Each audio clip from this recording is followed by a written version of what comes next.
Hey guys, and this is the $18 PC.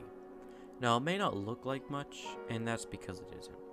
For specs, we have a Core 2 Duo E7400, 2 gigs of RAM, and an R5 220, and some other stuff that's generic, old, not really worth mentioning. This was not just a build for fun or because I needed it or anything like that. It was actually for a school project. We were tasked with building or creating something rather. So I used my love of computer hardware to fulfill that task and get a grade and stuff. We also needed an end goal, which I set as successfully playing Minecraft, and as you'll see later, we do reach that. And since it was just its 10th anniversary, it seemed like a perfect game to test. Now I also tested a couple other games to see its full potential, and if you've seen my first video on this channel, the graphics card may seem familiar. That's because it's the same one, not the one I had in the video, but the same spec. This is not a build guide. We only had so much time to look around for parts, so it's the best we could get. But if you had the time to wait it out, wait for better deals to come around, I would definitely recommend doing that. You'll get a better computer for maybe a little bit more, but I don't feel that going to $30 or so over 18 would really make a big difference to anybody out there. This was also not solely my work. I did have a partner in this, Teague. I want to mention him so he gets some credit in this. And first up, we have Minecraft. We used the lowest settings, 8 chunks rendered in Optifine on 1.8.9 to get the best settings possible. Now I'm sure you could bump it up to 1.14, although I would wait for Optifine to come out for that. At this point it is not out. So 1.13 with Optifine, you'd probably get close to the same result as well. We averaged 148 FPS, which doesn't really tell the story because in Minecraft that doesn't really matter. All you want is a consistent gameplay, and that's what we got. It was perfectly suited for the job, and if you wanted to play that on here all the time, then $18 is well spent here. Next up is 2013's Tomb Raider, and this one is a much more difficult game to run.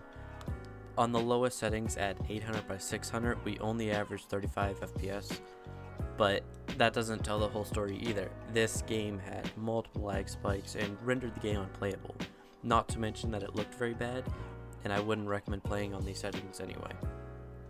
Next up is Left 4 Dead 2, which at this point is a classic. We averaged 42 FPS and also had a very consistent experience. Like Minecraft, this system handled it very well. I would recommend playing this game. It's also very good for a couch type of game, sitting far away from the TV. Lastly, we have the original Borderlands, which recently got a remaster, but we're playing the original one. We averaged 40 FPS, but there were multiple dips when there were a lot of enemies or when firing your gun at all. So this rendered it basically unplayable. Again, I wouldn't recommend this game. Although I will say I've noticed even on my main computer with an R5 2600, it doesn't play all that well either. So it's mostly optimization. And if you just wanted a PC for watching YouTube, browsing the web, then this would fit perfectly for what you want. It does take a little bit to load up Chrome, but once you get into it, it's fine. Videos play well at 720p or even 1080p. This is a perfect computer for just if your grandma's computer is running slow and you just want to update her to just slightly more modern hardware, this will do the job. Also want to mention that emulation on this computer would go very well. Playing older games like the original Doom or PlayStation 2 games would even go well. So if you want to emulate, this is a good emulation box. If I had to recommend updating something, or upgrading rather, in this system, I would go for the hard drive first. It's on its last leg, it's making some weird noises from time to time, and it just holds the computer back from being as snappy as possible. I will say that I did perform a mod on the CPU to get it to run from 2.8 GHz to 3.5. You put some tape on some pins on the bottom. I'll link a video in the description to walk you through that. But it didn't really help in the games because the R5 was holding us back. the whole time. It was running at 99% on all games. I believe that the mod did help with Chrome and all that, getting videos to run, but they already worked pretty well. So I want to thank you all for watching, and I'll see you next time.